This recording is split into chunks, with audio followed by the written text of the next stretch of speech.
Destination Nord-Ouest, les calepins des aventuriers, récit de voyage de Diane Moreau, de Montréal à Winnipeg, 100 jours de rivière et de portage. Si vous avez regardé et suivi les émissions qui étaient à TVA à l'époque, mais aussi à TFO, Destination Nord-Ouest, d'autres aventures à part celle-là, depuis ce moment-là, parce que ça remonte à un bon bout de temps. Oui, bien, c'est quand même 2005. Ouais, bon, c'est c'est sûr que les gens l'ont vu peut-être en 2006, au printemps 2006. Mais vous, ça fait déjà 7 ans que c'est fait, là?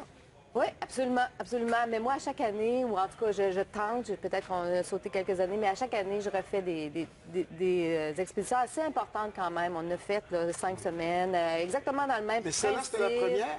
Celle-là, c'est la première, puis c'est sûr que c'est celle-là qui m'a plus inspirée. D'ailleurs, c'est le récit de 2005, Destination Nord-Ouest. C'est vraiment ça, parce qu'on part de Montréal sur 3 provinces, puis on se rend à Winnipeg. En fait, c'est la vraie route des voyageurs telle qu'ils la faisaient. C'était la vraie route des voyageurs. Il n'y a pas d'autre route à prendre quand on veut s'en aller là en canot, c'est par là que ça passe. Exactement. C'est vraiment authentique. Sault-Sainte-Marie, puis ensuite on... Oui, les Grands Lacs, bon... Préface de Georges Hébert-Germain, c'est lui qu'on voyait dans la série à ce moment-là. Oui, c'était notre parrain. Donc vous êtes en terrain connu. Oui. Mais vous ne faites pas juste nous raconter comment c'était, vous nous racontez comment vous l'avez vécu aussi. C'est plus ça. Je pense que l'itinéraire, c'est plus un itinéraire vu de l'intérieur. Je pense que c'est ça, en fait. 100 jours de rivière, de portage, de lac, de canot, à tourner pour la télévision en télé-réalité, mais quand même avec la réalité de ramer puis de pagayer à tous les jours. Ben, moi, je vais faire juste une petite une parenthèse, parce que c'est sûr qu'on dit une télé-réalité, mais ils n'étaient pas là. Nous, ils nous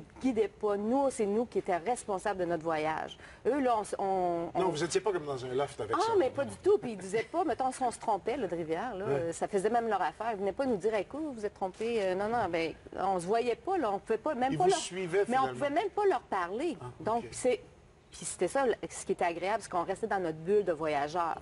On n'était pas... Il y avait vous pas de et contact. eux. Exactement, mais on n'était pas en contact du tout avec eux. Avez-vous eu peur? Sur les grands... Moi, je vais vous dire, la partie où j'ai eu peur, c'est sur les Grands Lacs. C'est sûr, c'est une mer. Là.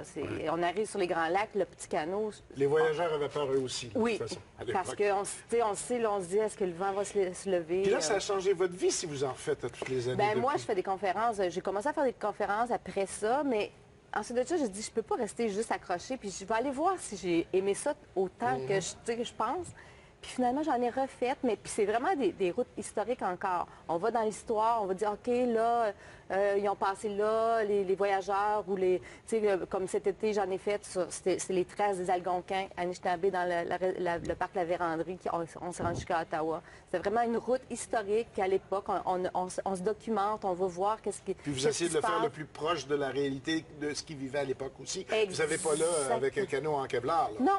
Canot d'écorce, la chance de travailler avec un canot d'écorce qui est super fragile. Bon, les vêtements, j'ai mis ma robe de voyageur, les vêtements de coton, de laine, de cuir, avec la bouffe, la soupe aux pois. C'est de la reconstitution historique, là. C'est ça, ça fait partie du plaisir. La vraie vie, là. Oui. C'est sûr que moi, je mets ça de façon très... C'est bucolique, tout ça, parce que j'adore, ça fait partie de moi, c'est collé sur moi, c'est collé sur mon âme. Donc, c'est sûr que les gens qui disent, ah, ben là, on oublie que, oui, c'est vrai, nous, on n'a pas de papier de toilette, donc il faut s'organiser avec ce qu'il y a. Puis comme les voyageurs faisaient, comme les gens de l'époque, il y a 200 ans. Il y a des gens qui ne comprennent pas ça, que quelqu'un veuille refaire à l'ancienne, avec les matériaux du temps, puis tout ça. Il y a des gens, ça les dépasse un petit peu. Mais, tu sais, c'est drôle, parce que je trouve que ça rajoute... au défi, c'est sûr, parce que, bon, on n'a pas de polar qui sèche vite, on n'a pas d'imperméable qui nous couvre contre la pluie, tout ça. Mais en même temps, tu sais que quand on se retrempe, tu sais, comme toi, tu sais que tu es un amoureux de l'histoire, donc on se retrempe dans l'histoire, puis on sent, vraiment, là, du plus profond de nos tripes, ce que ces gens-là ont vécu. Puis dans le trajet que vous avez fait, il y a des moments où vous pouviez vraiment fermer les yeux, les rouvrir, puis rien voir du monde moderne et penser vraiment que vous étiez à l'époque. Vraiment. C'est quand on voit des Il n'y avait pas des tours électriques partout sur votre chemin. Non, pas du tout. Écoute, il y a des endroits, c'est très, très, très sauvage. Donc, Diane, il y a des grands pins de 200 ans. Vous allez me signer ça, un pour Stephen Galuccio, un pour rester. Votre livre, ça vous donne le goût de repartir, mais quand... Je suis content parce que Griffintown, c'est un endroit où j'allais dire où on passe par, ça se dit pas en français, mais c'est un endroit où on ne fait que passer souvent. C'est sur notre chemin, mais on n'arrête pas nécessairement. Et là, avec ça, on va peut-être découvrir des endroits.